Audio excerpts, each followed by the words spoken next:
ইসলামী আন্দোলন চরমনায়ের নেতৃত্বে আসুন আমরা আল্লাহর রশিকে মজবুত করে শক্ত হাতে ধরি। ওয়া তাসিমু বিহাবলিল্লাহি জামিআ ওয়া লা তাফাররাকু। আর না হয় নিস্তার নাই। এই বাংলার জমিনে একমাত্র চরমনাই সহি শুদ্ধভাবে ইসলামের চর্চা করে থাকে, জিহাদ করে থাকে, কলেমার দাওয়াত দিয়ে থাকে। সভাপতি উপস্থিত, আজকের মাননীয় প্রধান অতিথি ইসলামী আন্দোলন বাংলাদেশের সিনিয়র নায়েবে আমির মুফতি সৈয়দ মোহাম্মদ ফয়জুল করিম শায়েকে চরমনাই, ওলামায়ে কেরাম, চট্টগ্রাম মহানগরের সভাপতি আমার অত্যন্ত প্রিয় ভাই জান্নাত ভাই সহ যারা আছেন, বান্দরবান পার্বত্য জেলাবাসীর পক্ষ থেকে সকলকে ধন্যবাদ জানাচ্ছি। শায়েকে চরমনার সামনে দাঁড়িয়ে বক্তব্য রাখার দুঃসাহস আমার নাই। আমি কোনো আলেমও নই, আমলদারও নই। সুযোগটা পেলাম, মনে করলাম একটু কাজে লাগাই, শুধু দু চারটা ইনফরমেশন দিব, দিয়ে বক্তব্য শেষ করব।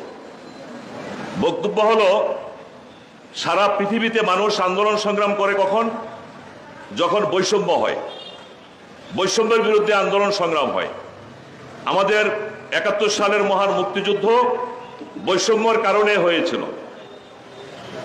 বাংলাদেশে ২০২৪ সালে জুলাই আগস্ট বিপ্লব হয়েছে, প্রায় ১৫০০ ছাত্র জনতা সেখানে শহীদ হয়েছে। সেটাও বৈষম্যের কারণে হয়েছে। আর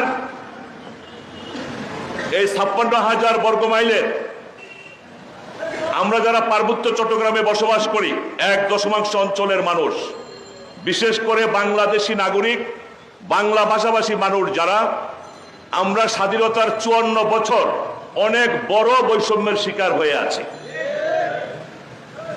ইসলামী আন্দোলন বিশ্বব্যাপী আজকে ইসলামী আন্দোলন সারা বিশ্বের নির্যাতিত, নিপীড়িত, লাঞ্ছিত, বঞ্চিত মানুষের পক্ষে কথা বলছে।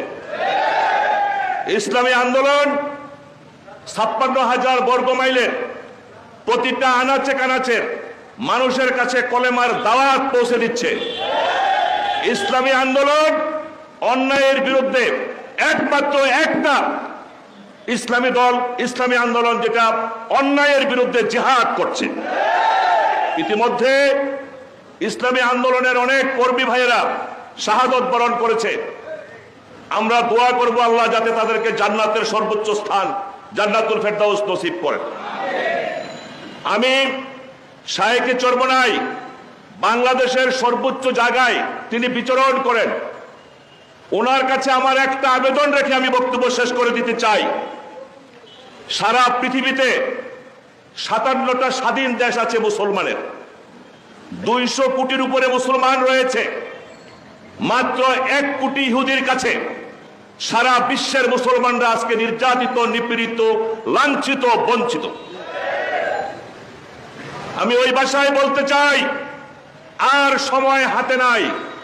এই পার্বত্য চট্টগ্রাম, পূর্ব তিমুর, দক্ষিণ সুদানের মতো একটা খ্রিস্টান রাষ্ট্র করার জন্য আন্তর্জাতিক চক্রান্তকারীরা উঠে পড়ে লেগেছে।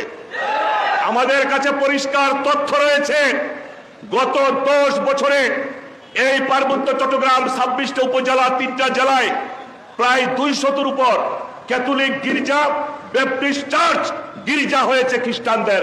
একটা মসজিদ নতুন করে নির্মাণ হয় নাই।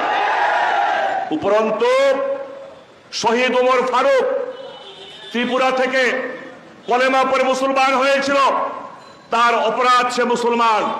রোয়াংছড়িতে তার বাড়িতে মসজিদে ইমামতি করে এশার নামাজের নামাজ শেষ করে ঘরে যাওয়ার পথে তাকে গুলি করে হত্যা করা হয়।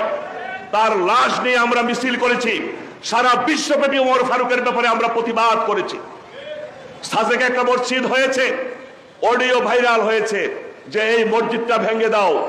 কিছুদিন আগে রাঙ্গামাটির বনরূপা মসজিদে আক্রমণ করা হয়েছে।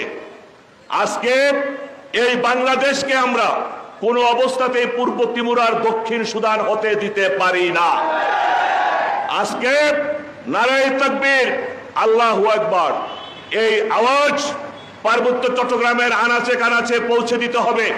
প্রত্যেকটা উপজেলায়, পার্বত্য এলাকার সকল ইসলামী দলগুলোর কাছে আহ্বান রাখবো, আর বিশেষ করে শায়েকে চরমনার কাছে অধিকার নিয়ে দাবি করব, পার্বত্য চট্টগ্রামে প্রত্যেকটা ইউনিয়নে ইসলামী আন্দোলনের নেতৃত্বে যেন একটা করে মসজিদ হয়, মাদ্রাসা হয়, কলেমার দাওয়াত পৌঁছে যায়। আমরা আপনাদের সাথে পার্বত্য চট্টগ্রামবাসী আছি, আর নয়। অনেক বৈষম্য হয়েছে, অনেক কিছু হয়েছে।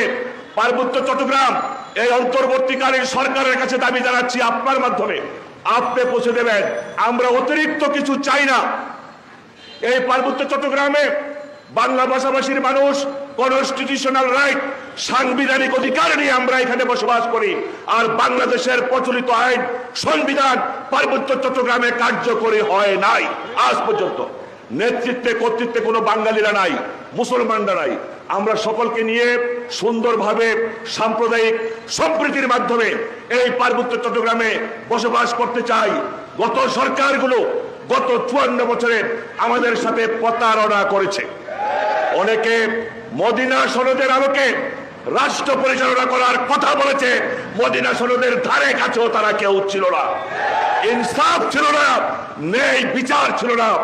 আজকে আমার জেলা বান্দরবনে গত 1 বছরে 5 জন সেনা সদস্যকে সশস্ত্র সন্ত্রাসীরা গুলি করে হত্যা করেছে, তারা শহীদ হয়েছে। আমি শায়েকে চরমনাইকে বলতে চাই, যে অঞ্চলে দেশ রক্ষা বাহিনীকে গুলি করে হত্যা করা হয়, সেই অঞ্চলের স্বাধীনতা সার্বভৌমত্ব হুমকির মুখে পড়ে যায়। আমরা এটা দেখতে চাই না। দেশের প্রচলিত আইনে সাংবিধানিক অধিকার এই অঞ্চলে প্রতিষ্ঠা করতে হবে। বাংলাদেশ সেনাবাহিনী অক্ষম নয়। বাংলাদেশ সেনাবাহিনীর সরকারগুলো আমাদের সাথে প্রতারণা করছে, আজকের সরকারও সেটাই করছে। বাংলাদেশ সেনাবাহিনীকে যদি নির্দেশ দেওয়া হয় 1 দিনের মধ্যে পার্বত্য চট্টগ্রাম থেকে সকল অবৈধ অস্ত্র উদ্ধার করা সম্ভব। আজ পর্যন্ত কোন সরকার সেনাবাহিনী, পুলিশ বাহিনী, বিজিবি, র্যাব বাহিনীকে সেই নির্দেশ দেয় নাই।